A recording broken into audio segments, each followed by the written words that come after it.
ಅದೇ ಗಂಡನ ಹತ್ರ ಕೇಳಿದ್ರೆ ಹೋಗ್ ನಾನು ದುಡ್ದಿಲ್ಲ, ಅವ್ರ ಹತ್ರ ದುಡ್ಡಿದ್ರು ಒಂದೊಂದು ಪಕ್ಷ ಇಲ್ಲ ನನ್ನ ಹತ್ರ, ನೀನ್ ದುಡಿದ್ರೆ ನೀನ್ ಬರೋಕ್ಕಂತೇಳಿ ಅವರಿಂದ ಕೇಳಕ್ಕೆ ಆಗೋದ್ರಿಂದ ನಾವು ದುಡಿದು ನಾವೇ ತಗೊಂತೀವಿ.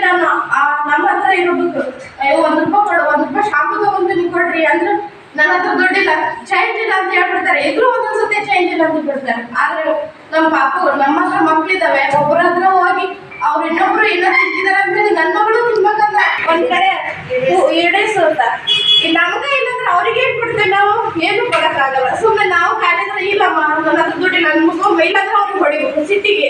ನನ್ನ ಹತ್ರ ದುಡ್ಡಿಲ್ಲ ಅನ್ನೋ ಸಿಟ್ಟಿಗೆ ಅವ್ರಿಗೆ ಹೇಳ್ಕೊಳಕ್ ಆಗದಂಗೆ ಮತ್ತೆ ಅವ್ರಿಗೆ ಹೊಡಿಬೇಕಾಗುತ್ತೆ.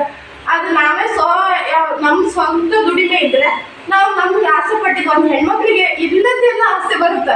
ಅದು ದುಡ್ಡಿಲ್ಲಂದ್ರೆ ತಗೋಬೇಕನ್ನೋ ಭಾಳ ಬಾಡಿಗೆ ಇದೀನಿ, ನಂದು ಆಗುತ್ತಾ ಇಲ್ಲಪ್ಪ ಅಂತೇಳಿ ಎಷ್ಟೋ ಸತಿ ತೆಗಿ ಕೆಟ್ಕೊಂಡಿರಿ.